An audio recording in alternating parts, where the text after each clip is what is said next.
मायके की विदाई से अच्छी ससुराल में गृह प्रवेश। प्रभा और धीरज अपने बेटे ध्रुव के साथ उर्वशी को देखने उसके घर आए हुए हैं।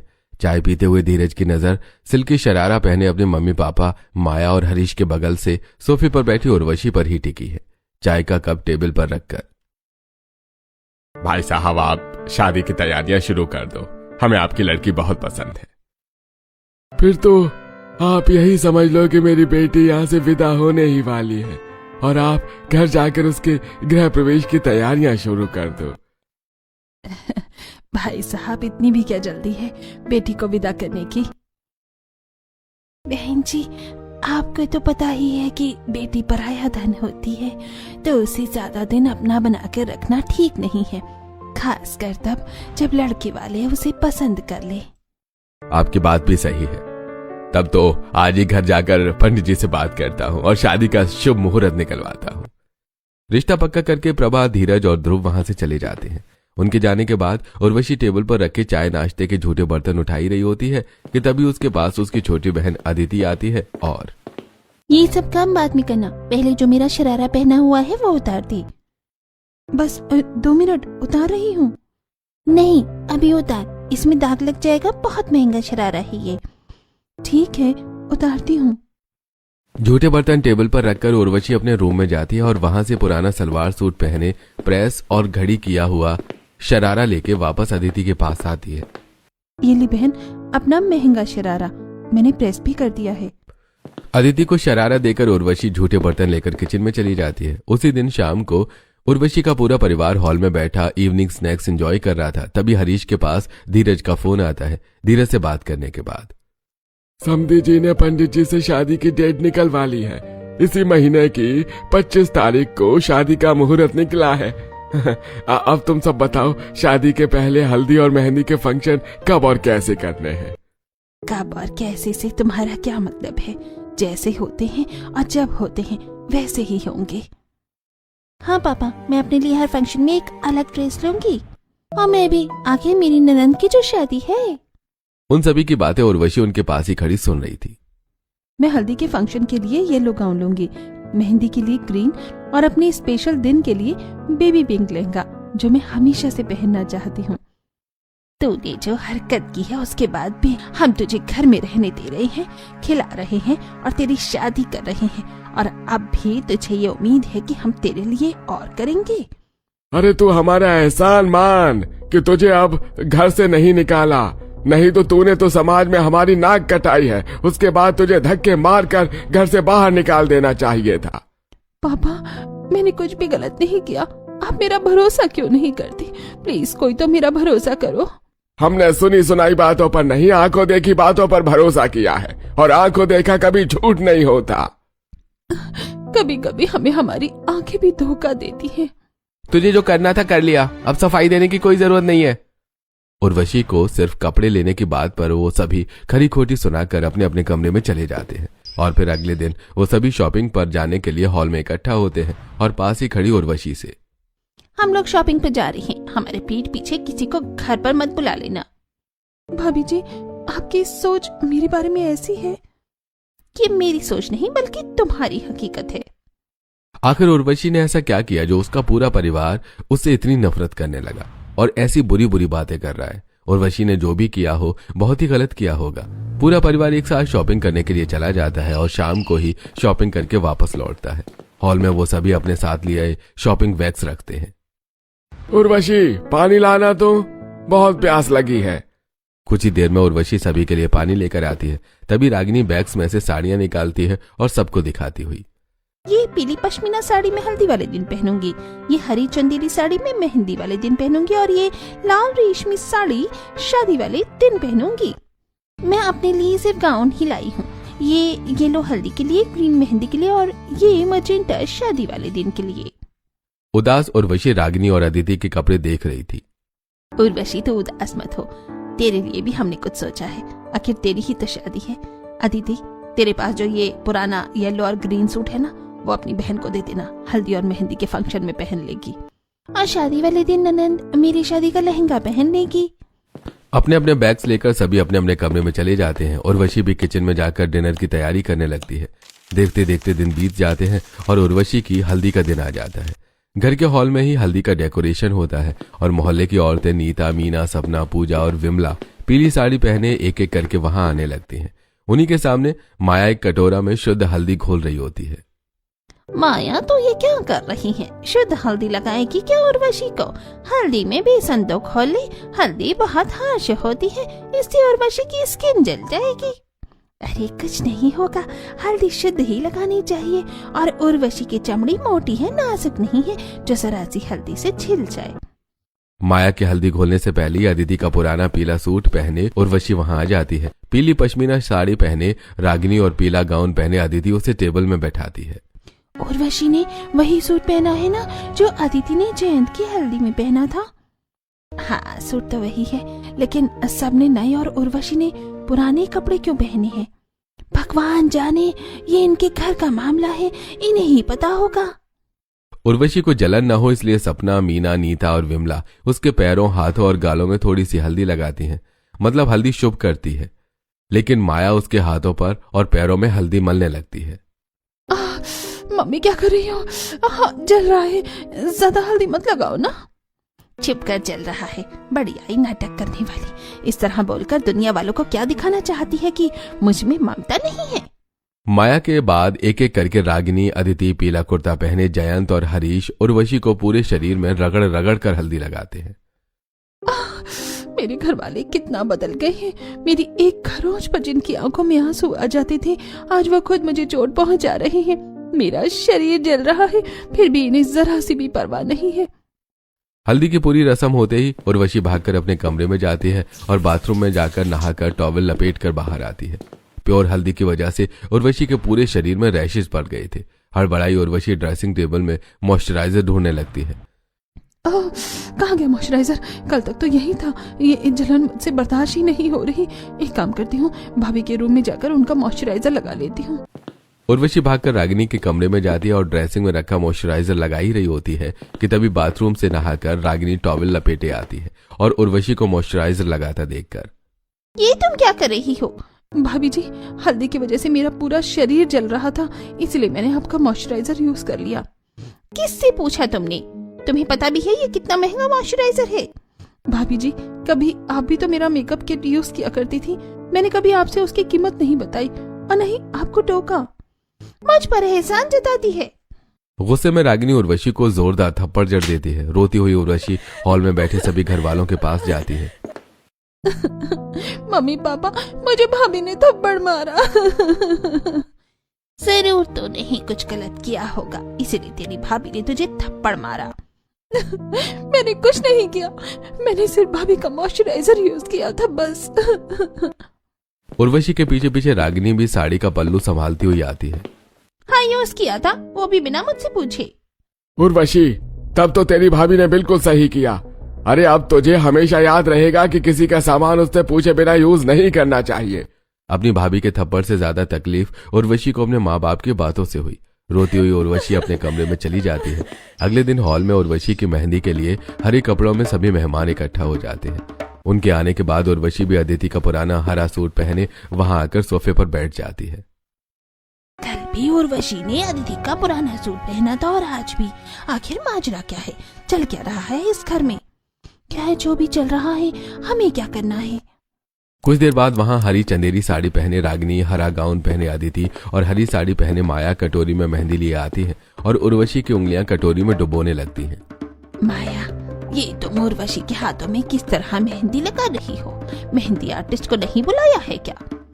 वही कर रही हूँ जो सदियों से चला आ रहा था। मेहंदी आर्टिस्ट को बुलाना और फिर उससे दुल्हन को मेहंदी लगवाना, ये सब आजकल के जोशले हैं। अच्छा ठीक है, इसका मतलब कि मेहंदी की रस्म पूरी हो गई है, तो अब हम सब भी अपने अपने घर जाती हैं। वो सभी औरतें अपने अपने कमरे में चली जाती हैं। हल्दी की रस्म की तरह ही बेमन सी उर्वशी की मेहंदी की रस्म भी पूरी हो जाती है। उंगलियों में लगी मेहंदी देखती हुई उर्वशी अपने कमरे में चली जाती है और फिर अगले मतलब शादी वाले दिन उर्वशी ड्रेसिंग के सामने अपनी भाभी रागिनी का दिया हुआ लहंगा पहने बैठी सोचती है। मैंने कितने सपने देखे थे अपनी शादी के लिए। मैं ये पहनूंगी, वो पहनूंगी, ऐसा करूंगी, वैसा करूंगी, फैमिली के साथ एंजॉय करूंगी। लेकिन सब सपने टूट गए। मेरे घर वाले मुझे उस गलती की सजा दे रहे हैं जो मैंने की ही नहीं। तभी वहां नई साड़ी पहने माया और नया लहंगा पहने रागिनी आती है और उर्वशी को आर्टिफिशियल ब्राइडरी ज्वेलरी देकर, लहंगा तो तूने पहन ही लिया है, अब ये ज्वेलरी पहन, जल्दी से तैयार हो जा, बारात आती ही होगी। उर्वशी की आर्टिफिशियल ज्वेलरी देखकर वो दोनों वहां से चली जाती हैं। हरीश ने शादी का टेंट और मंडप मोहल्ले में ही खाली पड़े मैदान में लगवाया था, जहां उर्वशी का परिवार हाथ में फूल माला लिए बारातियों के स्वागत के लिए खड़ा था। आसमान में स्काई शॉट्स देखकर और ढोल नगाड़ों की आवाज सुनकर, अरे तुम सब बारातियों के स्वागत के लिए तैयार रहना, बारात कुछ ही देर में आने ही वाली है। कुछ ही देर में बैंड बाजे के साथ शेरवानी पहने घोड़ी पर सवार ध्रुव अपने पूरे परिवार और मेहमानों के साथ बारात लेकर पहुंच जाता है। वो सभी माला पहनाकर बारातियों का स्वागत करते हैं। ध्रुव को जयंत घोड़ी पर से नीचे उतारता है। पंडित जी के बुलाने पर ध्रुव मंडप में जाकर बैठ जाता है। दूल्हे राजा तो मंडप में आ गए, दुल्हन कहाँ रह गई? तभी रागिनी उर्वशी को लेकर आती है और उसे मंडप में बिठा देती है। पंडित जी विधिवत नवग्रह पूजा और हवन करवाते हैं और फिर उर्वशी के साथ 7 फेरे लेने के बाद ध्रुव उसे मंगलसूत्र पहनाता है और उसकी मांग भरता है। विवाह संपन्न हुआ, अब दुल्हन को ले जाकर विदाई की सभी रस्में पूरी कीजिए। ध्रुव और उर्वशी मंडप के बाहर निकलते हैं और फिर माया उर्वशी को अपने साथ लेकर हॉल में जाती है। उनके साथ सभी घरवाले और मोहल्ले की औरतें भी जाती हैं। माया, उर्वशी को रसोई में ले जाकर उससे कुछ मीठा बनवा ले। मायके से विदा होने से पहले की ये रस्म होती है। और क्या होता है इस रस्म से? ऐसा करके बेटियां अपने पीछे मायके में मां अन्नपूर्णा का आशीर्वाद छोड़कर जाती हैं। मुझे कोई जरूरत नहीं है उर्वशी के आशीर्वाद की। मेरे घर पर पहले से ही मां अन्नपूर्णा का आशीर्वाद बना हुआ है। चलो ठीक है, तुम्हें मीठा नहीं बनवाना है तो न सही, मंदिर ले जाकर उर्वशी को देवताओं का आशीर्वाद तो दिलवा दो। उसकी भी कोई जरूरत नहीं है। मैं अब इसके कदम मंदिर में नहीं पड़ने देना चाहती। हाय राम, कैसी माँ है, बेटी की शादी होते ही उसे पराया कर दिया। ठीक है मम्मी, अगर मैं आपके लिए इतनी ही बुरी हूँ तो कम से कम विदा करने से पहले मुझे एक बार गले से तो लगा लो। उर्वशी जैसे माया को गले लगाने के लिए उसकी तरफ बढ़ती है, माया उसे थप्पड़ मार देती है। तू मुझसे दूर रहे, अब तेरा मुझसे कोई रिश्ता नहीं है। ये तू क्या कह रही है माया? तेरी बेटी विदा होने वाली है और तू उसे प्यार करने की बजाय थप्पड़ मार रही है। उसे विदा करने से पहले एक बार तो गले से लगा ले। नहीं, मुझे इससे अब कुछ लेना देना नहीं है। कह दो इसे कि अब विदा होकर अपने ससुराल चली जाए, हट जाए मेरी नजरों के सामने से। ठीक है रागिनी बहू, जा रसोई से चावल ले आ। घर से विदा होने से पहले उर्वशी चावल उलीचती हुई जाएगी। माया, तू आंचल में आशीर्वाद स्वरूप वो चावल समेट लेना। आखिर तेरी बेटी तेरे घर की लक्ष्मी है और अब विदा होकर जा रही है। माया गुस्से में विदाई की एक भी रस्म पूरी नहीं करती। वो सभी घर के बाहर आकर खड़े हो जाते हैं। फिर भी आशा माया को समझाने की कोशिश करती है। माया देख, मुझे नहीं पता तू अपनी बेटी से क्यों गुस्सा है, लेकिन बेटी को विदा करने से पहले विदाई की आखिरी रस्म तो पूरी कर ले। दहलीज पर उर्वशी से सतिया बनवा और दीवारों पर हाथ के छापे लगवा ले। मुझे नहीं करना, कुछ नहीं करना। इसे जल्दी से यहाँ से विदा करो। मैं इसे और अपने घर में बर्दाश्त नहीं कर सकती। उर्वशी के विदा होने से पहले मोहल्ले की सभी औरतें उसके गले लगती हैं, लेकिन उसकी माँ, भैया, भाभी, पापा और बहन उसे नफरत भरी निगाहों से देखते रहते हैं। तेरी बेटी ने जरूर तेरा कुछ बहुत बिगाड़ा हुआ होगा जो तूने उसकी विदाई से पहले उससे मुंह मोड़ लिया, लेकिन तेरे दामाद ने तेरा क्या बिगाड़ा है? कम से कम उसे तो आशीर्वाद दे दे, या उससे भी कोई परेशानी है तुझे? आशा के बार बार समझाने पर उर्वशी के सभी परिवार वाले उर्वशी के साथ खड़े ध्रुव को एक एक नारियल देते हैं और दामाद जी, अपना ख्याल रखना। घर के सामने खड़ी कार की बैक सीट में उर्वशी को बिठाकर ध्रुव उसे विदा करके अपने घर ले आता है।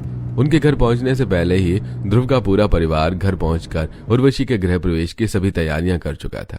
उनके घर पहुंचते ही ढोल लिए खड़ी अंजलि ढोल बजाते हुए वेलकम होम भैया और भाभी। दोनों हाथों से पायरो गन चलाकर संजय और निखिल, ओए भाभी घर आ गई, अब शुरू होगा धमाल। उर्वशी के दोनों देवर नंद भांगड़ा करने लगते हैं। ध्रुव कार का दरवाजा खोलकर कार से नीचे उतरने ही वाला होता है कि तभी हाथ में एक लोटा पानी और पूजा की थाली लिए उसकी मम्मी प्रभा वहां आती है। इतनी भी क्या जल्दी है कार से उतरने की? न जाने कैसे रास्ते से होते हुए आए हों। अपने साथ कितनी बलाएं लाए होंगे। मैं पहले बलाएं ले लूं, उसके बाद कार से तू भी उतरना और बहू भी। प्रभा लोटे का पानी कार के चारों तरफ घुमा के पीछे फेंक देती है और उन दोनों की आरती उतारती है। अब बाहर आ जाओ। वो दोनों कार से नीचे उतरकर घर की दहलीज के सामने आकर खड़े हो जाते हैं। तभी ध्रुव की बुआ सरिता एक थाली में घुली हुई हल्दी लेकर आती हैं और बहू गृह प्रवेश करने से पहले दीवार पर अपने हाथों के छापे लगा दो, ऐसा करना शुभ होता है। मुझसे ये लोग वो सब क्यों करवा रही हैं जो मेरी मम्मी ने मुझसे नहीं करवाया? सोचती हुई उर्वशी नम आंखों से हल्दी के 5-5 छापे दरवाजे के दोनों तरफ लगाती है। उर्वशी के छापा लगाने के बाद उसे और ध्रुव को छोड़कर सभी घरवाले घर के अंदर चले जाते हैं। ससुराल की दहलीज पर खड़ी उर्वशी देखती है दहलीज में रखा चावल से भरा कलश, बड़ी सी थाली में घुला लाल सिंदूर, फिर सफेद कपड़ा और फिर फर्श में बिछे हुए फूल। बहू, ये कलश गिरा कर गृह प्रवेश करो। अंजलि अपनी दादी चंपा के आगे आती है और गृह प्रवेश करो, सिंदूर में डुबोकर अपने पैरों के छापे सफेद कपड़े में लगा दो। प्रभा अपनी बेटी अंजलि के सामने आती है और मैं तुम्हारे पहले कदमों के निशान को हमेशा संभाल कर रखूंगी। कहीं मैं सपना तो नहीं देख रही हूँ ना कि मायके की विदाई से अच्छा ससुराल में गृह प्रवेश हो रहा है। सोचती हुई मन में खुशी और आंखों में आंसू लिए उर्वशी दाहिने पैर से चावल का कलश गिराकर दोनों पैर रंग में डुबोकर सफेद कपड़े में अपने कदमों के निशान छोड़ती हुई ध्रुव के साथ फूलों पर चलकर हॉल में पहुंच जाती है। बहू, अब तू घर के मंदिर में चलकर कुल देवताओं का आशीर्वाद ले ले तो तेरा गृह प्रवेश पूरा हो जाएगा। गृह प्रवेश में ही अपने ससुराल वालों का इतना प्यार पाकर उर्वशी खुद को और नहीं रोक पाती और आंसू में घुली उसकी भावनाएं बाहर आ जाती हैं। उर्वशी की आंखों से बहते आंसू पोंछकर बहू, तुम रो क्यों रही हो? जब से तुम यहाँ आई हो तब से तुम्हारी आंखें नम ही हैं। तुम परेशान मत हो, हम सब तुम्हें यहाँ मायके जितना ही प्यार देंगे। बहू, तू भी कैसी बातें कर रही है? तेरी बहू अभी अभी अपने मायके से विदा होकर यहाँ आई है तो उसे अपने घर वालों की याद आ रही होगी, इसीलिए उसकी आंखों से आंसू आ गए। अरे तुम सब यही खड़ी बातें ही करती रहोगी या बहू को ले जाकर देवताओं का आशीर्वाद भी दिलवाओगी? चंपा और प्रभा उन दोनों को कुल देवताओं के कमरे में ले जाते हैं। वो दोनों वहां माथा टेक कर उनका आशीर्वाद लेते हैं। चलो ठीक है, अब तुम दोनों आराम कर लो, अभी बहुत सी रस्में बाकी हैं जो शाम को होंगी।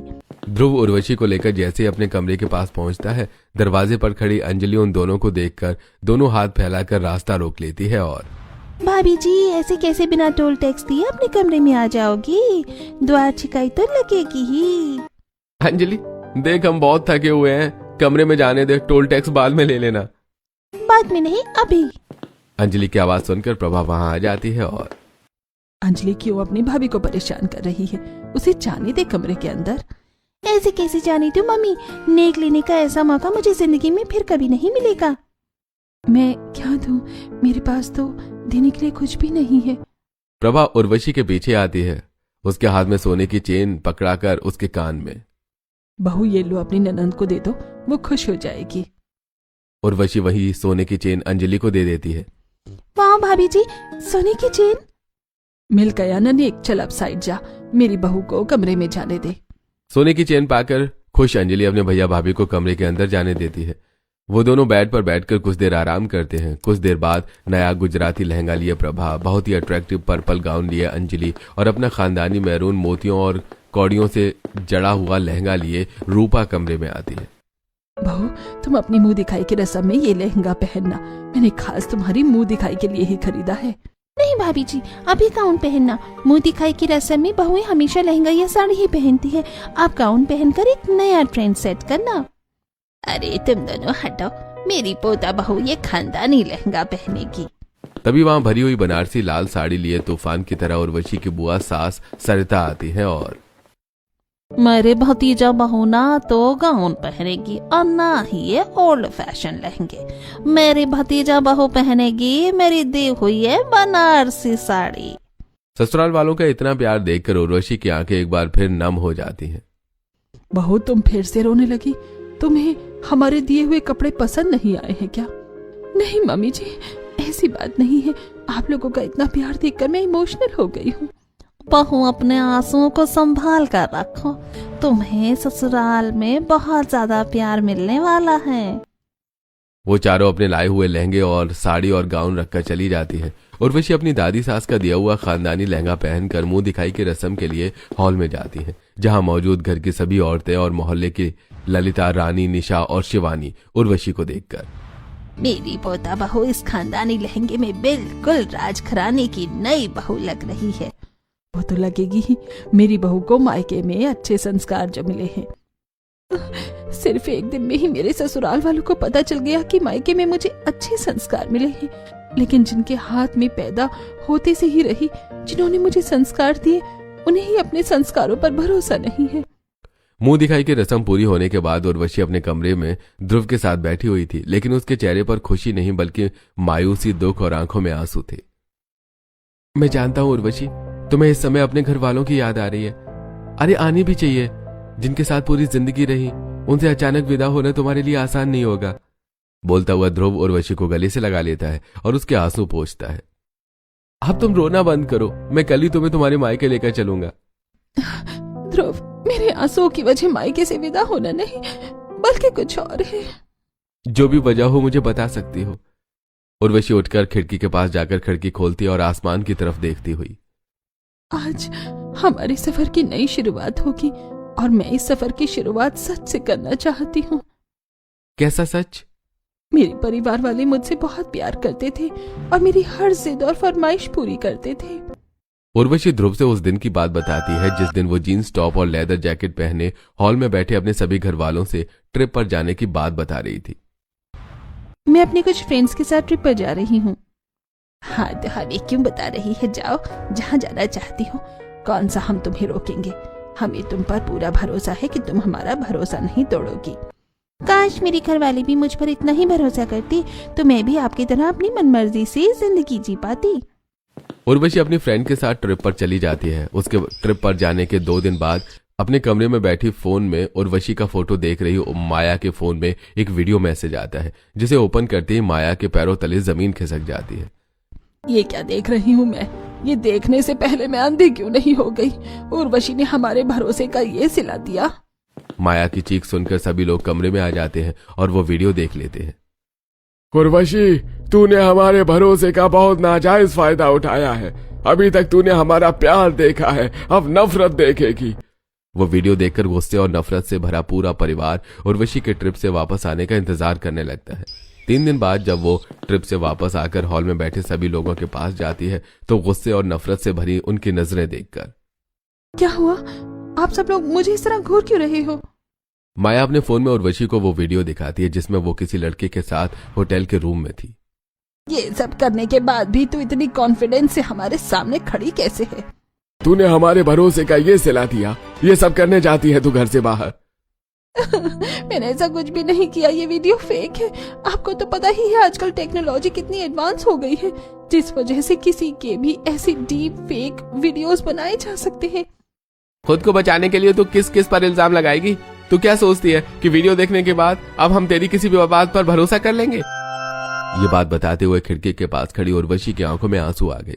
उर्वशी की पूरी बात सुनकर उसके पास खड़ा ध्रुव, देखो मैं भी नहीं समझ पा रहा हूं कि सच क्या है और झूठ क्या है, लेकिन अगर तुम्हारे पास वो वीडियो है तो मैं उसकी सच्चाई का पता लगा सकता हूं। उर्वशी अपने फोन में वो वीडियो दिखाती है। वीडियो देखकर ध्रुव, वीडियो देखकर मुझे ये नहीं लगा कि ये वीडियो फेक है, लेकिन फिर भी मैं इसकी जांच अपने AI एक्सपर्ट फ्रेंड आशु से करवाऊंगा। ध्रुव अपने फ्रेंड आशु को वो वीडियो सेंड करता है और मैसेज करके वीडियो की रियलिटी चेक करने को कहता है। उस रात उन दोनों को ही नींद नहीं आती, बिस्तर पर लेटे करवटें बदलते रहते हैं और अगली सुबह हॉल में बैठे अपने घर वालों के सामने ऐसे जाते हैं जैसे कुछ हुआ ही नहीं। वो सभी चाय पी रहे होते हैं, तभी वहां आशु आता है और ध्रुव को अपने साथ छत पर ले जाता है। उन दोनों के पीछे उर्वशी भी छत पर जाती है। ध्रुव मेरे यार, वीडियो देखकर मैं भी 1 सेकंड के लिए इसे सच मान बैठा था, लेकिन अच्छी तरह जांचने के बाद मुझे पता चला कि वीडियो कंप्लीटली फेक है, जो कि डीप फेक आर्टिफिशियल इंटेलिजेंस से बना है। इसका मतलब? इसका मतलब कि इस वीडियो से भाभी का दूर दूर तक कोई कनेक्शन नहीं है। यार तूने मेरे दिल से कितना बड़ा बोझ उतार दिया। आखिरकार मेरी बेगुनाही साबित हो ही गई। अभी नहीं, तुम मेरे साथ अपने घर चलो। ध्रुव उर्वशी को लेकर उसके घर पहुंच जाता है। हॉल में बैठे उसके सभी घर वाले उर्वशी को देखते ही नफरत से भर जाते हैं। उर्वशी, हमने तुझे विदा कर दिया था, अब भगवान के लिए हमें बख्श दे। हमसे रिश्ता रखने या यहाँ आने की कोई जरूरत नहीं है। मुझे पता है आप सभी उर्वशी से इतनी नफरत क्यों करते हैं, लेकिन जो सच्चाई मैं आप सबके सामने रखने वाला हूं उसके बाद आप सभी को खुद से नफरत हो जाएगी। ध्रुव अपने फोन में उन सभी को 2 वीडियो दिखाता है, एक डीप फेक और दूसरा रियल वीडियो में होटल रूम में लड़के के साथ उर्वशी नहीं बल्कि कोई और लड़की थी। आर्टिफिशियल इंटेलिजेंस के गलत इस्तेमाल से आज न जाने कितनी लड़कियों की जिंदगी बर्बाद हो रही है। आर्टिफिशियल इंटेलिजेंस से ज्यादा खतरनाक हमारे जैसे लोग हैं जो अपने ही बच्चों पर भरोसा नहीं करते और ऐसी वीडियो को सच मान लेते हैं। हमसे बहुत बड़ी गलती हो गई उर्वशी, हमें माफ कर दे। हमें तुम्हारी बात पर भरोसा करना चाहिए था। पापा, आप सबने मेरी बातों पर भरोसा न करके मेरी जिंदगी की वो खुशी छीनी है जो अब कभी लौट कर नहीं आएगी। इस घर से मैं एक नाजायज की तरह विदा होकर गई हूँ। ऐसे मत बोलो उर्वशी, उस वीडियो पर भरोसा करके हम सब ने तुझे जो दुख और तकलीफ दी है उसके लिए तू हमें जितनी भी सजा देगी वो कम है। आप सबकी एक ही सजा है, जो रस्में आपने मुझे विदा करते वक्त पूरी नहीं करने दी थी वो पूरी करवाओ। माया किचन में जाती है और तुरंत एक थाली में हल्दी घोलकर लाती है और घर के दरवाजे पर उर्वशी के हाथों से छापे लगवाती है। उर्वशी, इस तरह मैं अब विदाई की सारी अधूरी रस्में पूरी करवाऊंगी। उर्वशी दोबारा ध्रुव के साथ घर से विदा होती हुई, मतलब घर से बाहर निकलती हुई अपने पीछे चावल फेंकती जाती है और उसके पीछे आंचल फैलाई चलती हुई माया चावल इकट्ठे करती है। दहली से बाहर निकलकर उर्वशी कुमकुम से सतिया बनाकर मायके की विदाई की सभी रस्में पूरी करती है।